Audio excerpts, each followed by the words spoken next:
Hey guys, Ron Mallon with Vengeance Racing here. Hopefully we got your attention with a little bit of Z06 footage out on the interstate in Mexico.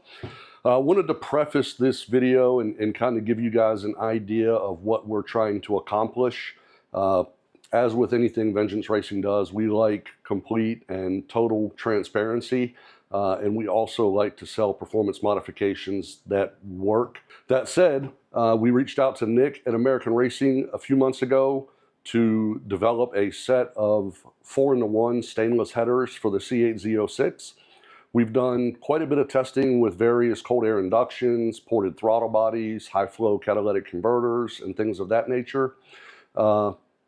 Each of them pick up a little bit here and there, but we felt like we were just not quite seeing the results we'd expect to see.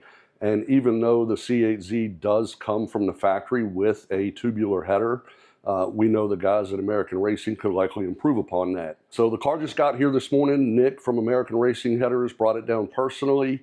We're going to strap it to the dyno today, but we're going to do some testing to give us not just individual results, but a total performance package result. Knowing what high flow cats do, knowing what various cold air inductions do, we want to see if having a true header on the car actually enhances the results we see from those individual mods, and then what we see cumulatively together with everything combined in one package.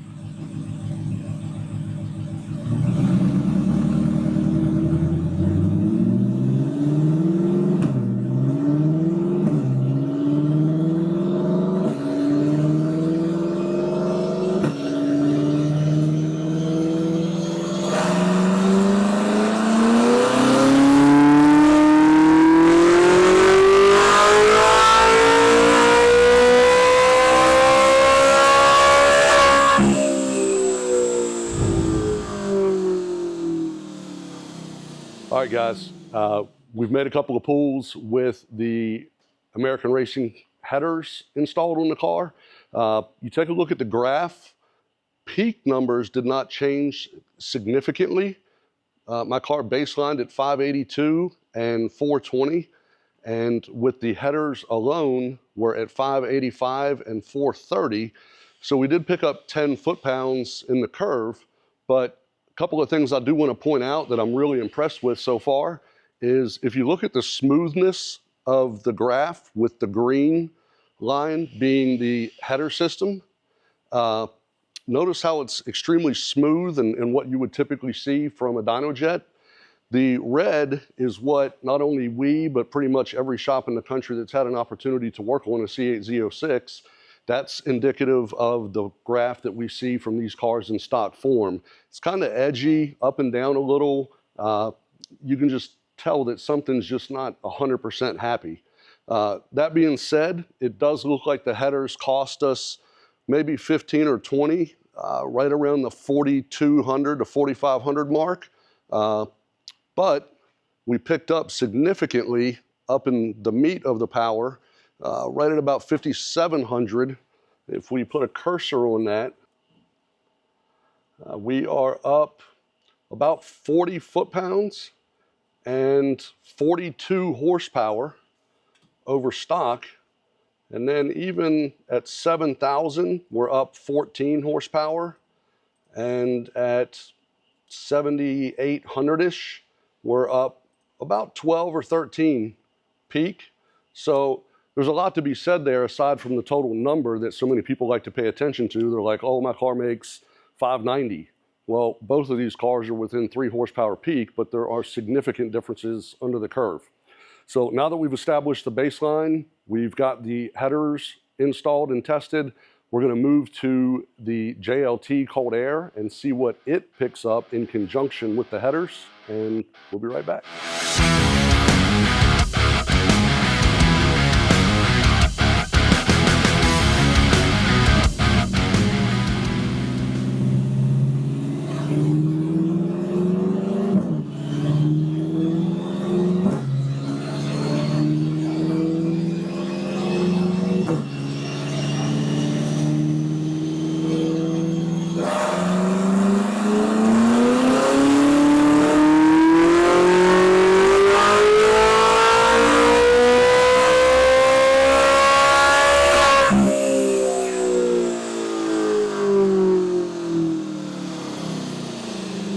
right, guys, we have the JLT cold air induction installed alongside the American Racing long tube headers.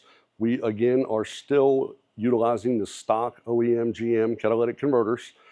Our goal here was knowing what the JLT produces time and again on otherwise stock C8 Z06s, and a cold air being a very not costly and more popular modification than aftermarket cats. We wanted to see what the JLT would do with the headers alone, knowing what the JLT typically does on a stock car. And to our surprise, we picked up significantly more than we do on a stock car. On average, we see about 10 wheel horsepower from 5,000 up with a JLT on an otherwise stock C8Z. And in this particular application, we picked up, I believe, right at 21 rear wheel horsepower, 21 horsepower and 11 foot-pounds peak. But interestingly enough, the slight dip that we had with the headers versus stock, the JLT has recovered, and we're actually up 40 foot-pounds and 45 horsepower.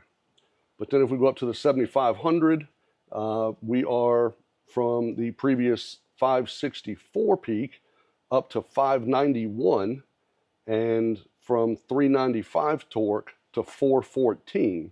So pretty significant gains, and that's literally double what we see with, again, just a JLT. So it does seem that having a more higher flowing exhaust is actually helping the engine a little bit showcase the JLT cold air as well. So it's not just an individual singular component. It is ultimately going to be a package to see the type of results that we're seeing so far. So moving on, we are going to go to the G Sport Cats and see where we land with those, and we'll be sharing the results shortly.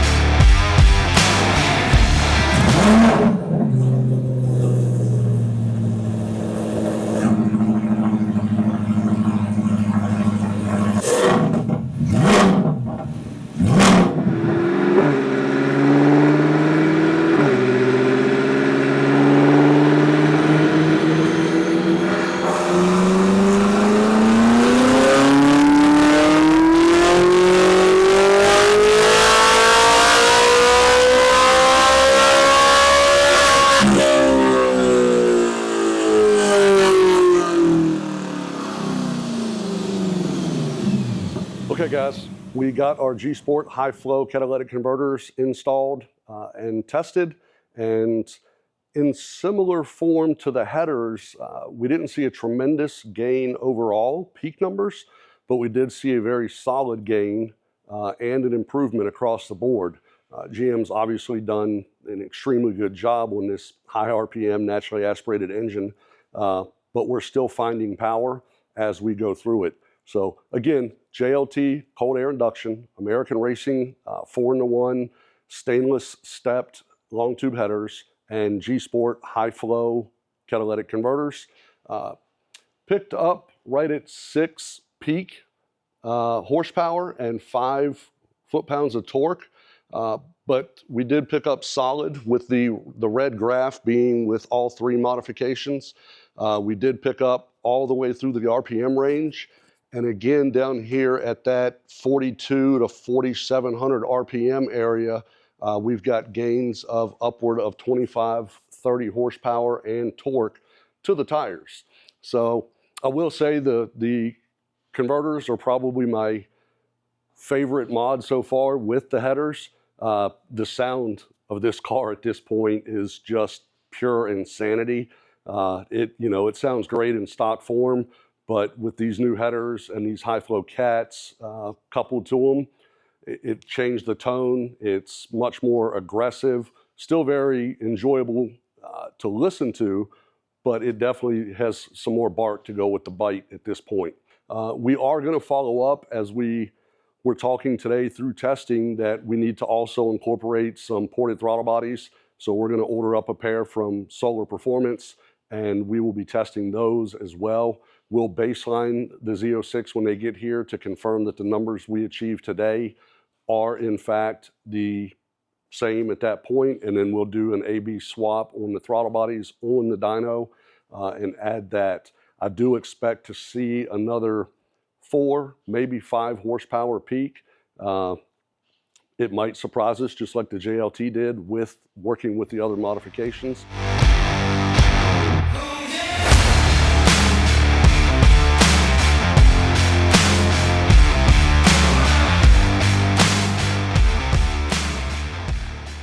Okay guys, now behind me we have the graph of each step of this process. We have the results in orange are the stock baseline results. The green is the American Racing headers and otherwise stock. Then we go to the blue graph, which is the JLT cold air with the American Racing headers. And then last we go to the red graph, or the red lines, and that is the American Racing headers, the JLT cold air, and the G-Speed high flow cats. As you can see, extremely impressive modifications and results overall. Big power to be had all the way through the RPM range, especially at that 5,800 RPM. It is definitely the combination overall. We have not seen these kind of gains or this kind of power from any singular modification, and we have not seen this much power under the curve improvement from anything that we have done thus far. And we have tested quite a few things. We tend to keep the results low key if we don't see a positive impact. I don't like to advertise or promote things that aren't going to yield the results that we would speak of, and I don't want people to spend their money on things that aren't going to achieve their expectations as well. You know, it would be really difficult for me to tell somebody to go out and buy a set of catalytic converters, or just buy a set of headers, or just buy a cold air for the amount of investment versus your ROI, so to speak, as far as the performance return. However, if you're interested in modifying your Z06, you don't want to worry about calibrating it, and you want to pick up 50, 60 horsepower under the curve and 30 peak, we now have a defined recipe to do so. So 2 things I want to point out about our testing. I did ask that we limit all the runs to 8,000 RPM on this particular test session. We beat on my car pretty often to see what works and see what doesn't, and the extra 500 or 600 RPM, it might have gave us a different number, so to speak, but the baseline versus the results is truly what we were looking for. And I don't want to beat on my car any more than I have to. The other thing, yes, all of our results are graphed over STD form. The industry standard is either SAE or STD. In our locality, every shop around me uses STD, so we have done so as well. That way when we get people from other shops or people have other results, when we test here, it's in line with what they're expecting to see without throwing that variable in. I can graph all of this over SAE, and all of the individual splits, the numbers, the gains from each would still be 100% accurate. The peak numbers may change a little bit, but that's just the correction factor itself. It would not alter the gains or losses from any of the testing that we've done. So just want to throw that in there to clear the air. Extremely happy with the way this went. I can't wait to get in the car and go rip it. It sounds amazing. Nick's headers look phenomenal. They fit extremely well, tons of clearance. And then with Nick's ingenuity, with what he did with his primary links and incorporating various steps in the primary diameter, hats off to him. And we're very excited to be able to take a car that you can't even touch the ECU, pick up 30 plus to the tire peak and over 50 in the mid-range. So we'll be on the street seeing how she performs shortly.